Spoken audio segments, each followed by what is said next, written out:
Bonjour, dans cette vidéo nous allons entamer la deuxième partie de notre configuration. Dans la première partie, on a sécurisé le mode console et le mode privilégié de notre switch, bien sûr. Et aussi on a nommé le switch par le nom S1.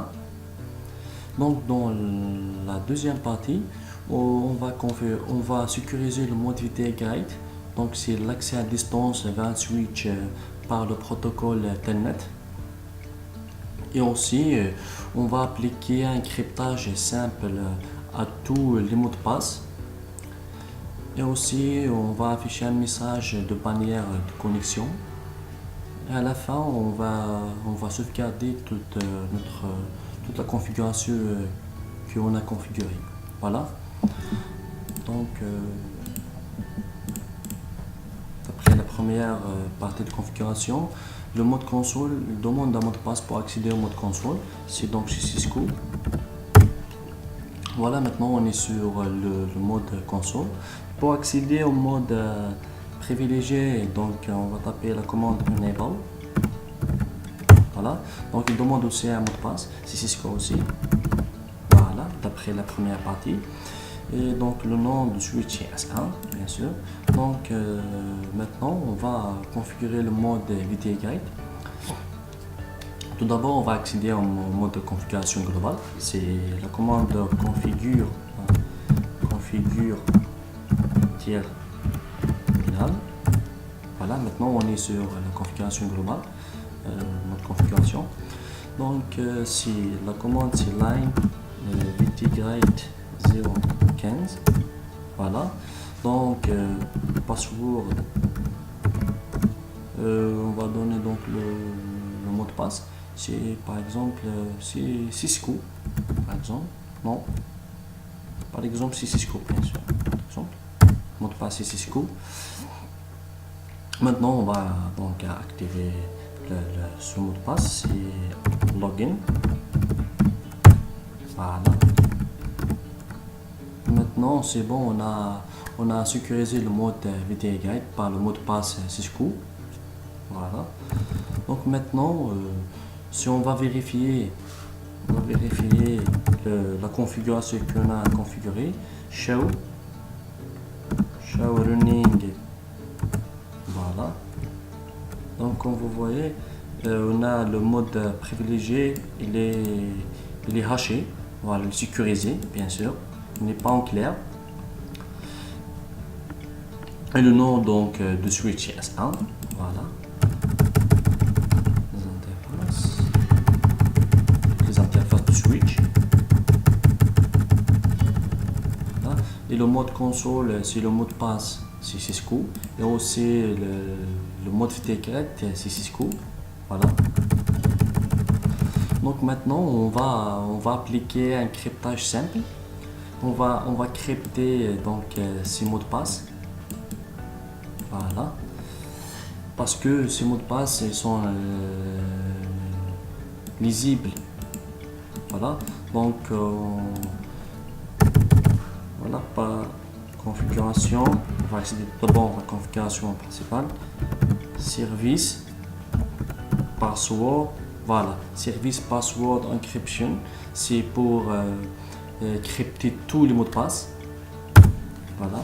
Maintenant on va vérifier les mots de passe, sinon ils sont vraiment cryptés. Voilà, c'est bon.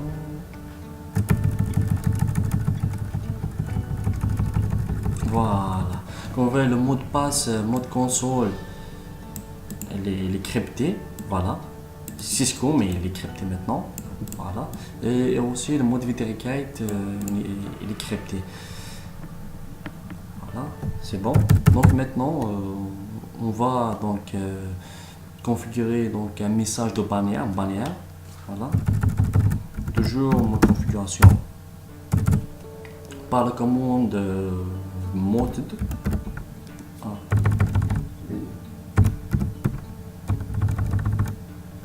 en bannière mode, voilà, en bannière mode. Donc on va faire un dièse. Aussi on va donc entre les deux dièses, entre les deux, Donc on va créer notre message. Voilà. Donc par exemple,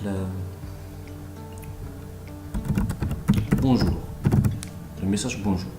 Voilà. Donc c'est bon, on a configuré le mode VTY et aussi on a crypté tous les mots de passe. Donc et aussi on a configuré le bannière, donc c'est un message d'affichage. Voilà. Maintenant on va sauvegarder toute la configuration qu'on a configurée. Voilà.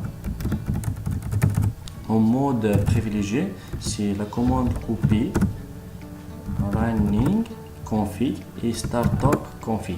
Voilà, on va sauvegarder toute la configuration qui est sur la RAM vers l'environ.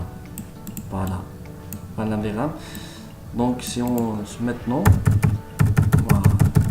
Maintenant donc on a terminé la configuration de base de notre switch. Maintenant si on veut donc redémarrer notre switch, ça ne pose pas un problème au niveau de la configuration, ça restera toujours à notre configuration. Voilà. Donc maintenant si on veut tester la connectivité, bien sûr par Telnet, donc on va donner donc un adresse IP pour le PC de voilà 1.2. Et aussi donc maintenant on va accéder voilà, CMD, on va taper la commande Telnet, hein, et aussi après on va taper l'adresse IP de switch qu'on a donné sur le VLAN 1 68.1.1. Voilà, comme vous voyez, donc il me demande un mot de passe, donc le mode user, le mode console, l'utilisateur c'est Cisco, bien sûr. Donc le même principe. Donc maintenant on est sur le mode utilisateur de notre switch, voilà, par l'accès à distance, grâce à le protocole Telnet, et grâce aussi donc de configuration donc le mode VTY, exact. Donc pour accéder au mode privilégié, c'est Enable, et aussi un mot de passe ici Cisco, voilà.